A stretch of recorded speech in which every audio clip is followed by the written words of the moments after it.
Hello बच्चों, CUT के exam के लिए आप बहुत ज़्यादा चिंतित हो और मैंने सीयूटी के एग्ज़ाम पर एक वीडियो डिटेल में बनाई है।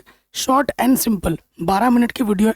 आपने बहुत प्यार दिया है। उस वीडियो को अगर आपने नहीं देखा है तो लिंक्स में डाल दूंगा डिस्क्रिप्शन में, जाके देख लेना। आपको पता लग जाएगा सीयूटी क्या है, सिलेबस क्या होता है, एग्ज़ाम डेट कब है, पैटर्न क्या है और एलिजिबिलिटी क्या है। ये सारी चीज़ मैंने उसमें बता रखी है। आज के वीडियो का जो टॉपिक है कि एग्ज़ाम को हम कैसे क्रैक कर सकते हैं, क्या हमें पढ़ना चाहिए, क्या बेस्ट बुक होनी है और क्या बेस्ट स्ट्रेटजी हो सकती है इस एग्ज़ाम को क्रैक करने के लिए, वो आज इसके वीडियो में हम डिटेल में बात करेंगे। ठीक है, तो सबसे पहले अगर हम बात कर जाएं कि क्या बुक्स हमें पढ़नी चाहिए, तो देखो, अगर आप ध्यान से देखोगे आपके पास ना तीन चीज़ें हैं। ठीक है, अगर एग्ज़ाम को ध्यान से देखोगे आपके पास तीन चीज़ें हैं। ठीक, एक तो आपका डोमेन है, जैसे कि हमारा क्या बाबू, हमारा साइंस डोमेन है। किसी का आर्ट्स हो सकता है, किसी का कॉमर्स हो सकता है। आपको दो सब्जेक्ट तो लेने ही है। एक तो हिंदी, हिंदी और इंग्लिश की अगर तुलना करें तो ज़्यादा आसान हिंदी पड़ेगी। तो जो हिंदी मीडियम के बच्चे हैं वो हिंदी प्रेफर करना। ठीक है, ठीक है, हिंदी प्रेफर करना और सिलेबस ज़रूर देख लेना। ठीक है, इस हिंदी का सिलेबस ज़रूर देख लेना। एनटीए ने, ठीक है, जो सीयूटी का जो स्पेसिफिक वेबसाइट है, उन्होंने अपने वेबसाइट पे सिलेबस डाल रखा है हर एक विषय का। तो स्पेसिफिक उस सिलेबस को ज़रूर करना है हिंदी के लिए। और एक तो आपका है जीके, जनरल नॉलेज। ठीक है, साधारण जो नॉलेज होता है वो आपको, ये जो दो सब्जेक्ट है वो कंपलसरी है सभी के लिए। और एक आपका आता है डोमेन। ठीक है, आप जिस डोमेन से हैं, जैसे आप लोग साइंस डोमेन से हैं, कोई आर्ट डोमेन से हैं, तो आपको तीन सब्जेक्ट आपके डोमेन के चूज़ करने हैं। जैसे अगर आप साइंस डोमेन से हैं तो आप चूज़ कर सकते हैं फिजिक्स, केमिस्ट्री, मैथमेटिक्स, या फिजिक्स केमिस्ट्री बायोलॉजी। या कोई आर्ट्स डोमेन से है तो वो कोई तीन सब्जेक्ट चूज़ करेगा अपने डोमेन के हिसाब से, अपने निच के हिसाब से। लेकिन ये दो तो कंपलसरी हैं, ये और ये कंपलसरी हैं ही हैं, इसमें कोई दुविधा नहीं है। आई बात समझ में? कोई कंफ्यूजन नहीं होगी। अब देखो, आपको मैं बता दूं मेन चीज़ क्या है कि हिंदी का और जीके का जो सिलेबस है वो आपको अच्छे से पहले देखना है। भले इसके देखो या ना देखो, इसके सिलेबस ज़रूर देखने हैं। इसके लिए मैं बात करने वाला हूँ कि मैं देखने या ना देखने की बात क्यों कर रहा हूँ। ठीक है, हिंदी का और जीके का सिलेबस देख लेना। और इसको आप, इसके लिए आपको किताबें तो खरीदनी पड़ेंगी, है ना। आप न्यूज़पेपर का कितना पढ़ लोगे? तो स्पेसिफिक सीयूईटी के लिए, सीयूईटी के लिए 2025 के लिए, देखो, ये नहीं, मैं नहीं बोलूँगा कि इस पब्लिशर की करो, उस पब्लिशर की खरीदो। आपको जो अच्छा लगता है वो खरीद सकते हो, लेकिन फिर भी मैं कुछ बुक्स के डिस्क्रिप्शन में लिंक डाल दूंगा, वहाँ से आप परचेस कर सकते हैं। तो कुछ कमीशन 5-6% मुझे मिल जाएगा। आपकी चॉइस है, आप यहाँ से खरीदो, आप जाके किताब दुकान वाले से खरीदो, कहीं से भी खरीदो, आपकी चॉइस है। लेकिन खरीदना ज़रूर बुक, जीके के लिए ज़रूर खरीदना है, हिंदी के लिए ज़रूर खरीदना है। ठीक है, इनका सिलेबस देख के पढ़ाई करनी है प्रॉपर। अब एक तैयारी करनी है, एग्ज़ाम देना ज़रूरी क्यों है, इस पर थोड़ा बात चर्चा कर लेते। भाई, एग्ज़ाम देना ज़रूरी क्यों है? अभी बेस्ट बुक्स भी बताऊंगा और एक स्ट्रेटजी बताऊंगा कैसे एग्ज़ाम को क्रैक कर सकते हैं। एग्ज़ाम देना ज़रूरी है अगर आप बीएससी करना चाहते हैं, बीए करना चाहते हैं, या बीटेक भी करना चाहते हैं। अच्छी अच्छी, जैसे बीएचयू हो गया, बनारस हिंदू यूनिवर्सिटी, ठीक है, डीयू हो गया, रेपुटेड। देखो, कोई चीज़ आप कर रहे हो ना, जो भी कोर्स है वो सारे प्राइवेट वाले बैठे पड़े हैं। प्राइवेट कॉलेज क्या कहती है कि भैया आइए हमारे यहाँ पे पैसे दीजिए, डिग्री आपको मिल जाएगी। प्राइवेट कॉलेज में भाई चीटिंग भी बहुत दबा के होती है, नंबर भी बहुत दबा के मिलते हैं। लेकिन एक सरकारी वाला जाएगा एक जॉब इंटरव्यू में और एक प्राइवेट वाला जाएगा जॉब इंटरव्यू में, जो वैल्यू होगी वो सरकारी वाले की ज़्यादा होगी।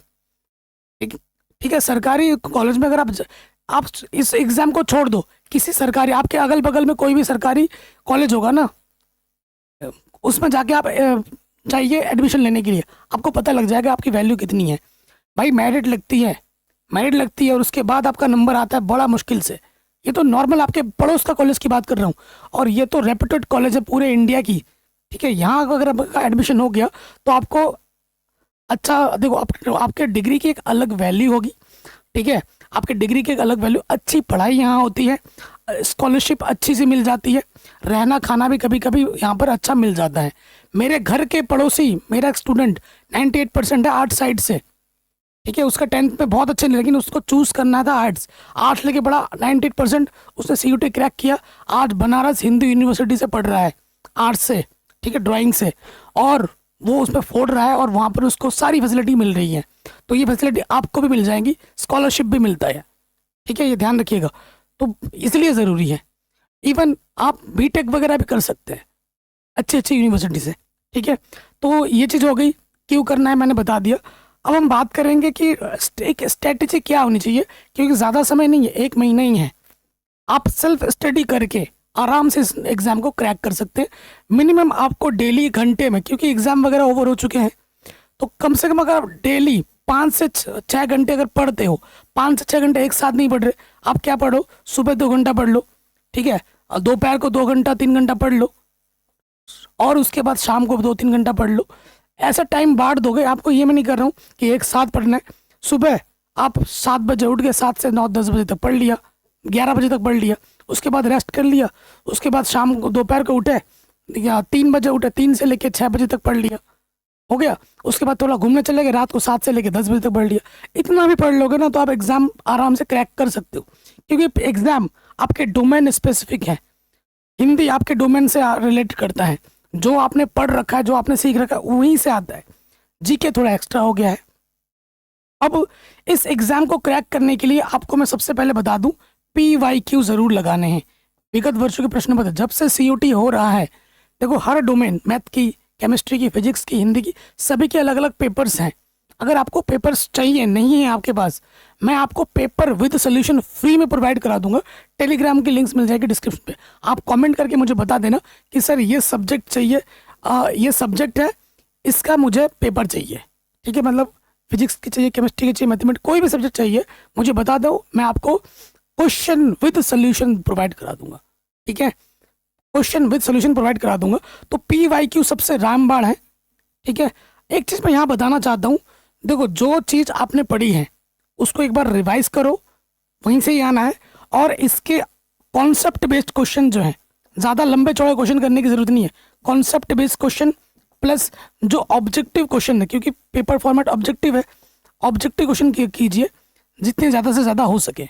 कॉन्सेप्ट बेस्ड क्वेश्चन करना है। लेंथी क्वेश्चन इतने लंबे लंबे वो कभी नहीं आएंगे एग्जाम में, ठीक है। ये आपका सब्जेक्टिव पेपर नहीं है, ये आपका ऑब्जेक्टिव पेपर है, ठीक है। तो उस चीज़ का ध्यान में रखना है आपको। और इनके सिलेबस पे अगर ध्यान से देखोगे तो सारा जो चीज़ है आपको मिलेगा, लेकिन कुछ कुछ चीज़ें एक्स्ट्रा भी हैं सिलेबस में, ठीक है, एक्स्ट्रा भी हैं। अब आपको डिसाइड करना है क्या ये एक्स्ट्रा चीज़ आपको पढ़नी है। तो मैं पहले कहूँगा कि आप अपना सिलेबस से रिलेटेड जो भी चीज़ें उनको पहले पुख्ता कर लीजिए और स्ट्रांग बना लीजिए, ठीक है। आप एक्स्ट्रा पढ़ने जाओगे, एक्स्ट्रा सिलेबस को कवर करने जाओगे, हो सकता है जो चीज़ आपको पहले से आती है वो छूट जाए।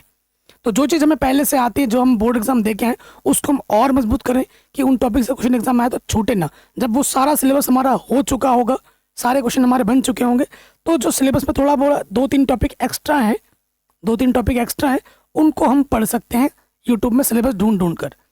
कोई भी टॉपिक हो उस टॉपिक से सर्च कर दीजिए, आपको ढेर सारे वीडियोस मिल जाएंगे, आप उनको तैयारी कर सकते हैं, ठीक है। थोड़ा स्मार्ट बनो, कॉलेज में जाने वाले हो, अब छोटे बच्चे, दूध पीते बच्चे नहीं हो, ठीक है। और ये भी मैं बता दूं, कॉलेज के भरोसे मत रहना। किसी भी कॉलेज में आपका जब जाओगे तो किसी भी कॉलेज में पढ़ाई नहीं होती है, ठीक है। आप सोचोगे टीचर आके पढ़ाएगा, मेरा सिलेबस कंप्लीट होगा, ऐसा कभी नहीं होगा। आपको खुद की पढ़ाई खुद से स्टार्ट कर देनी होगी। सिर्फ नाम की डिग्री मत लेना, स्किल बनाना, अपना पूरा नॉलेज लेना, तभी उस डिग्री की वैल्यू होगी। सिर्फ डिग्री मेरा BA है, मेरा BSc है, मेरा BTech है, ऐसे ना आपको जॉब नहीं मिलेगी, बेरोजगार रह जाओगे।